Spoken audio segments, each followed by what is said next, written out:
Good morning आप सभी को। आप सभी ठीक-ठाक होंगे। आज कक्षा 9 के गणित विषय का सेट संख्या 1 का गणित विषय का हम सॉल्यूशन करने जा रहे हैं, जिसमें पहला प्रश्न है, निम्नलिखित में से कौन सा परिमेय संख्या है? इसका सही उत्तर होगा 3। जो ऑप्शन नंबर 1 में है, दो परिमेय संख्याओं का गुणनफल हमेशा निम्न में से क्या होता है? तो दो परिमेय संख्या गुणनफल हमेशा परिमेय ही होगा, इसलिए इसका सही उत्तर होगा बी। 0 किस प्रकार की संख्या है? अपरिमेय संख्या है, अभाज्य संख्या है, विषम संख्या है, परिमेय संख्या है। तो 0 एक तरह से परिमेय संख्या है और इसलिए इसका सही उत्तर होगा डी। प्रत्येक परिमेय संख्या है। प्रत्येक परिमेय संख्या क्या होगा? पूर्ण संख्या होगा, प्राकृत संख्या होगा, अपरिमेय संख्या होगा, वास्तविक संख्या होगा। इसका सही उत्तर होगा सभी परिमेय संख्या वास्तविक संख्या होते हैं। 5 में है, 3 और 5 के बीच में कौन सी परिमेय संख्या है? हम सभी जानते हैं कि परिमेय संख्या निकालने के लिए हमारा सूत्र होता है 1/2 a + b।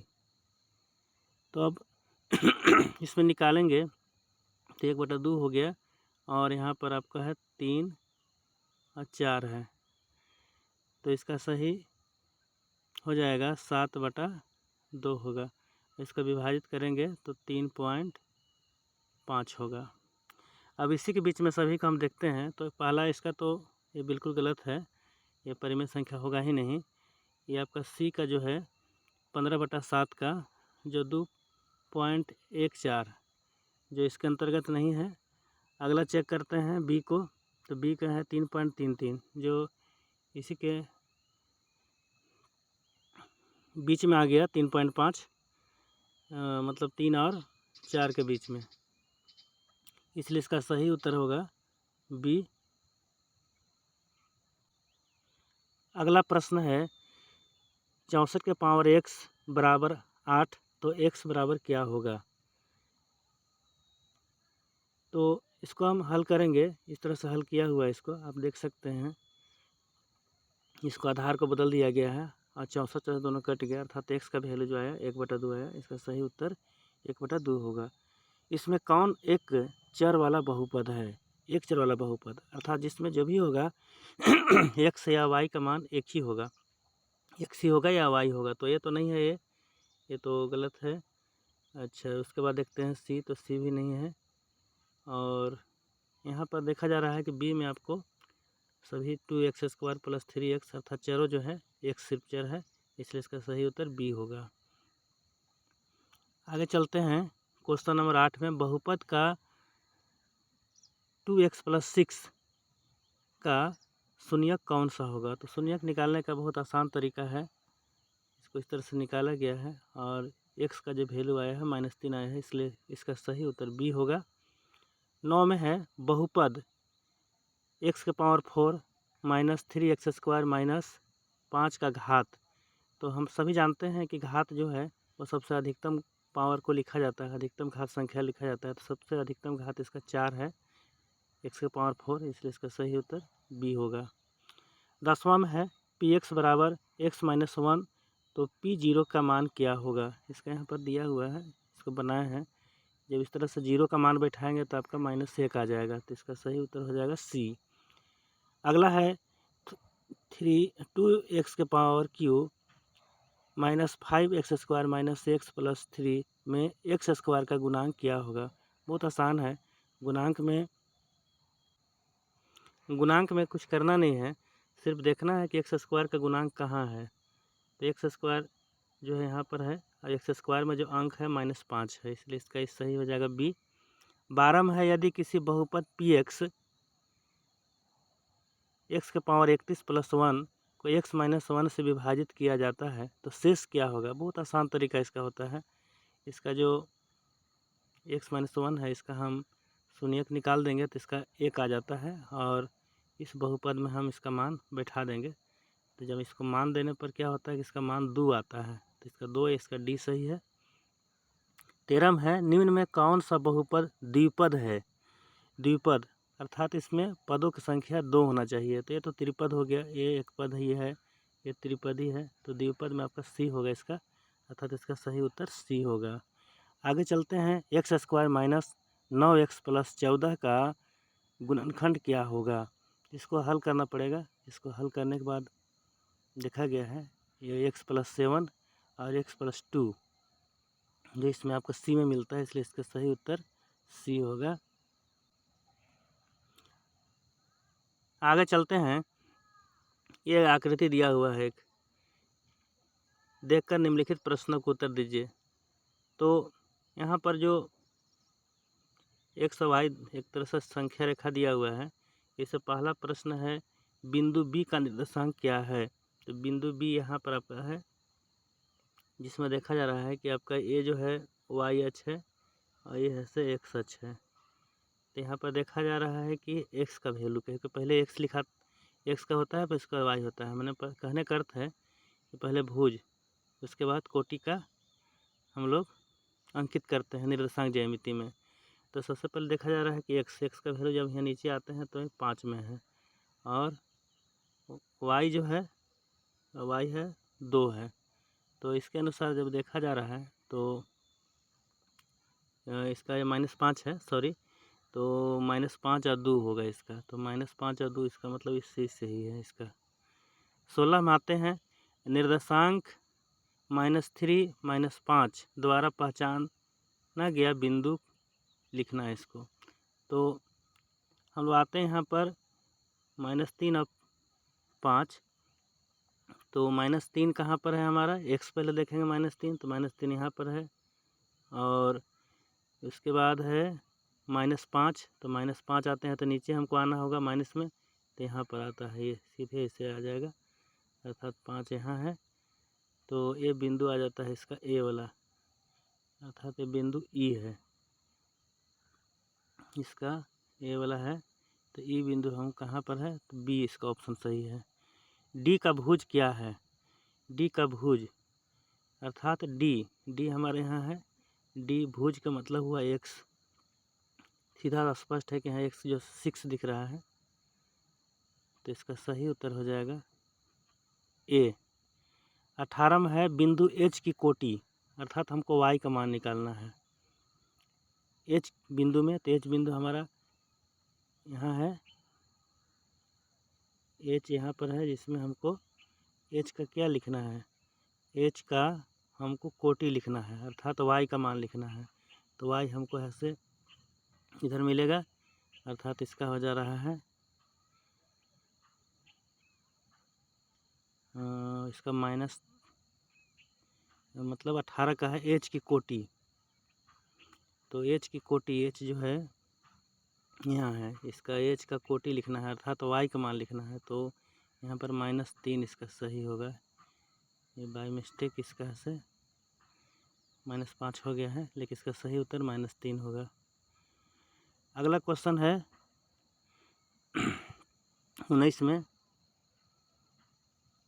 अगला क्वेश्चन 19 में है बिंदु M का निर्देशांक। बिंदु M हमारा यहाँ पर है। बिंदु M का निर्देशांक जो x होगा, ये मूल अक्ष पर है, तो x का हो जाएगा -3, और y मूल बिंदु पर है, इसलिए y का मान 0 हो जाएगा, अर्थात -3 और 0, -3 0, जो बी ऑप्शन सही है इसका। 20 में है x अक्ष और y अक्ष के काटना बिंदु को क्या कहते हैं। ये सबको हम लोग सही बच्चे जानते हैं, इसको बताया गया है। इसका सही उत्तर होगा मूल बिंदु, अर्थात ये जो है, ये बीच में जो क्रॉस करता है, इसका मूल बिंदु कहा जाता है, जहाँ शून्य होता है। अगला प्रश्न है यदि 2 और 0 रैखिक समीकरण 2x प्लस 3y बराबर k का एक हल है तो k का मान ज्ञात करें। इसका आसान सा है, इसको इस तरह से हल करेंगे तो k का मान आ जाएगा, क्योंकि आपका समीकरण दिया हुआ है और यहाँ पर आपको x और y का ही मान दिया हुआ है। x का आपका हो गया 2 और y का 0 है, यहाँ पर है। इसको हल करके आसानी से k का मान निकाला जा सकता है, जो इसका उत्तर होगा ए। 2 चर वाले रैखिक समीकरण का मानक रूप है। तो 2 चर वाला रैखिक समीकरण का मानक रूप ax प्लस by प्लस सी, ये इसका सही सी होगा। आगे जब चलते हैं, दो चर वाले रैखिक समीकरण का ग्राफ प्रदर्शित करता है। दो चर वाला रैखिक समीकरण का ग्राफ प्रदर्शित करता है, इसका एक सरल रेखा प्रदर्शित करेगा। 24 में है x बराबर 5 y बराबर 2, निम्नलिखित में कौन रैखिक समीकरण का हल होगा। इसको आसानी से हम लोग जाँच करेंगे। इसका जाँच करने का सही इस तरह से है, ये सब चेक करते हैं। इसको भी चेक किया, इसको भी किया, आसान तरीका ही है। तो इसका जो वैल्यू आ जाता है, x का मान 5 और y का मान 2 है, तो बैठाते हैं तो आपका 7 बराबर 7 अर्थात इस सी वाला आ जाता है। सी ऑप्शन इसका सही है, x प्लस वाई बराबर 7। अगला है 25 में रैखिक समीकरण 2x प्लस 3y बराबर 12 का हल है। इसका हल निकालेंगे हम लोग, तो इसको हम बारी बारी से जांच करेंगे। इसको भी जांच किए तो ये नहीं आया आपका। इसका जांच करने पर जब आता है 12 बराबर 12, ये आपका है से यहाँ पर है बनाया है, तो इसका सही उत्तर आपका बी होगा।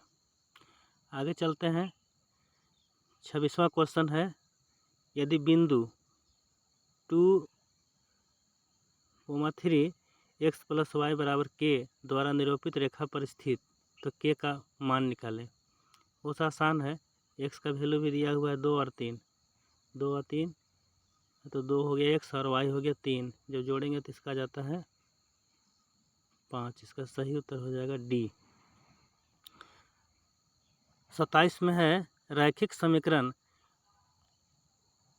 4x प्लस 3y बराबर 12 का आलेख एक सच किस बिंदु पर प्रतिच्छेद करेगा। तो इसको बारी बारी से जांच किया जाता है सभी ऑप्शन को। तो जांच करने पर इसका सी जो है वो सही है, जो बराबर आ जा रहा है, इससे सही उत्तर इसका सी होगा। आगे चलते हैं, आगे 28वां क्वेश्चन है। आगे चलते हैं 28वां क्वेश्चन, 60 डिग्री का पूरक कोण का मान क्या होगा। तो पूरक कोण हम जानते हैं कि जो दो कोणों का योग 90 डिग्री होना चाहिए, तो 60 ही खुद है, और 60 में हम 30 जोड़ देंगे तो 90 हो जाता है, अर्थात इसका पूरक कोण जो है वह 30 होगा। वह कोण जो 90 डिग्री से अधिक तथा 180 से कम हो कहलाता है, क्या कहलाएगा। वो 90 से अधिक तो अधिक कोण कहलाता है। एक 90 से कम और 0 से ज़्यादा वाला न्यून कोण होगा, 90 डिग्री समकोण होता है। अगला क्वेश्चन है 30 में, कि उस कोण की माप क्या होगा। उस कोण की माप क्या होगा जो पूरक कोणों के आधे से 30 अधिक है। तो इसको हम लोग हल कर सकेंगे। हल इस तरह से किए हैं, इसको मान लिया गया है, माना कि कोण x, दूसरा कोण हो जाएगा 90 घटाओ x के, दोनों पूरक है। प्रश्न के अनुसार जब चलेंगे तो x बराबर जो पूरक कोण है वह आधा से अधिक है, आधा से 30 अधिक है, तो ये जो है 30 अधिक है, 30 इधर हम जोड़ेंगे। इसको जब हल करते हैं तो x का मान 50 आ जाता है, अर्थात सही उत्तर डी होगा 50। आगे बढ़ते हैं तो 31वां क्वेश्चन है, नीचे दी गई आकृति में रेखाएं ए बी और सी डी बिंदु ओ पर प्रतिच्छेद करती है। इस तरह से है, यहाँ पर दिया हुआ है, इसका आकृति पिछला पेज में है, तो इसको हम लोग आगे चलते हैं और इसका सल्यूशन। ये पीछे पेज का जो अगला था जो चैप्टर, उसी के आधार पर हम इसको x मान लिया हूँ और इसको y मान लिया हूँ। एक तरह से ये क्या है, सरल रेखा है, अर्थात ये सरल रेखा है, तो इसका x और y और ये जो वाट लगा हुआ है, तीनों कोणों का योग 180 होगा रैखिक नियम के अनुसार, और x और y दोनों का वैल्यू 70 दिया है। तो हम आसानी से इसको जोड़ करके 70 इधर चला गया, घट कर 110 आसानी से निकाल सकते हैं। इसके लिए इसका सही उत्तर 110 होगा, इसका बी ऑप्शन होगा। 110 हुआ। अगला क्वेश्चन है, नीचे दी गई आकृति में ए बी समानांतर सी डी है, तो x प्लस वाई का मान क्या होगा। ए बी समानांतर सी डी, ये आकृति में दिया हुआ है, ये आपका ए बी है और ये आपका सी डी है, दोनों समांतर है। तब हमको समांतर की स्थिति में निकालना है x और y का योगफल, अर्थात ये x यहाँ पर है और y यहाँ पर है। इस तरह से दिया हुआ x यहाँ है और y यहाँ पर है। बहुत आसान सा क्वेश्चन है, ज़्यादा इसमें झंझट नहीं है।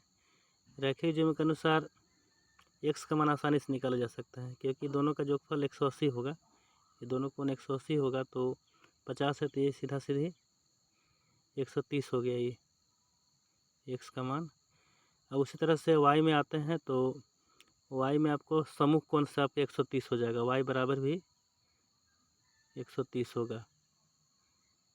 और बोला है यहाँ पर कि x और y का मान क्या होगा, मतलब जोड़ करके बताना है। तो x y दोनों जोड़ देंगे तो 130 260 हो जाएगा। तो इसका सही उत्तर हो जाएगा 260। 33 में है त्रिभुज के तीनों कोनों का योग कितना होगा। सबको बहुत आसान है, तीनों त्रिभुज का तीनों कोनों का योगफल 180 डिग्री होता है। 34 में है किसी त्रिभुज में अधिक से अधिक कितने समकोण हो सकते हैं।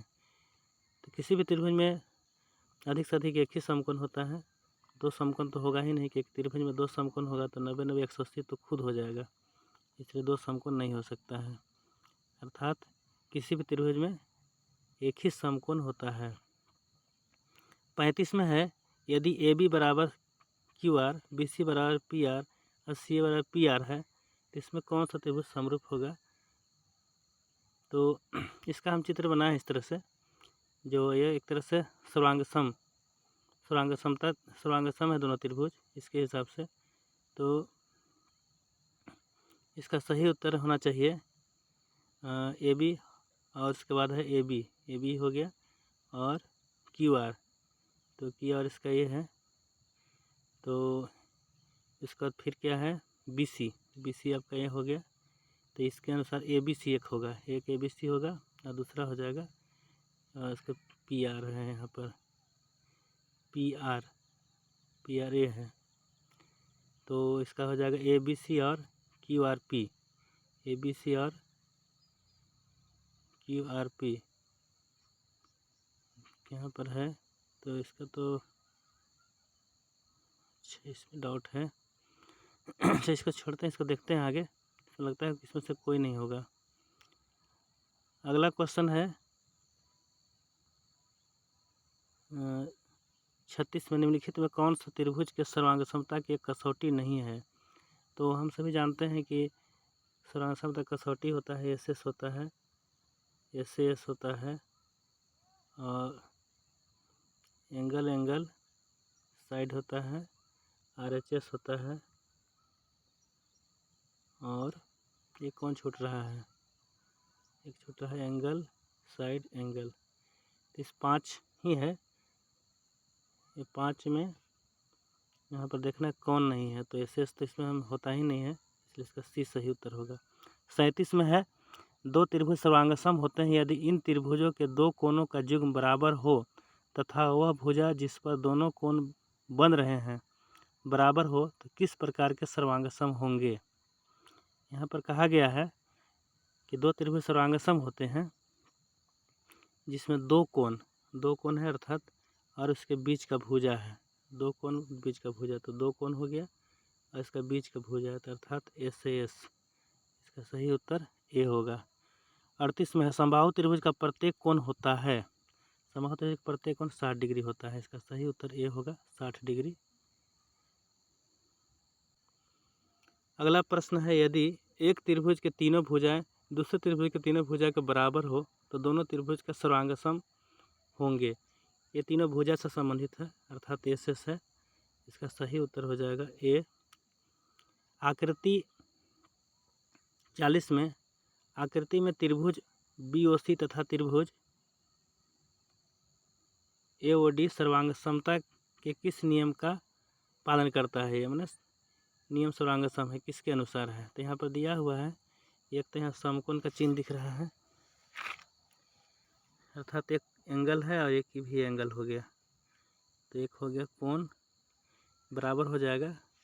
अब एक भुजा दिया हुआ है इसके, तो कोण है उसके बाद फिर बगल का कोण देखिए, यहाँ पर जो सम्मुख कोण से ले रहा है अर्थात जो ओ जो है दोनों तरफ से सम्मुख कोण है अर्थात दो एंगल हो गया, एंगल हो गया और एक एंगल और एक भुजा है। अर्थात ये आपका हो जाएगा एंगल साइड, डी सही होगा। थैंक यू आप सभी को।